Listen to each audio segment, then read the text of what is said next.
kita lihat. Wow, matang sempurna, alhamdulillah.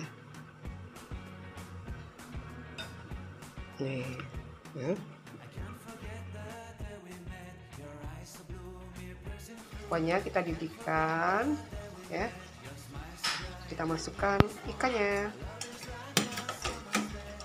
Nih, kita masak sampai matang. Wow, nih ya, kita siram-siram, masak dengan api kecil sampai matang seperti ini. Mulai ikan mungilnya sudah matang, siap kita angkat. Siap kita pindahkan ke atas piring.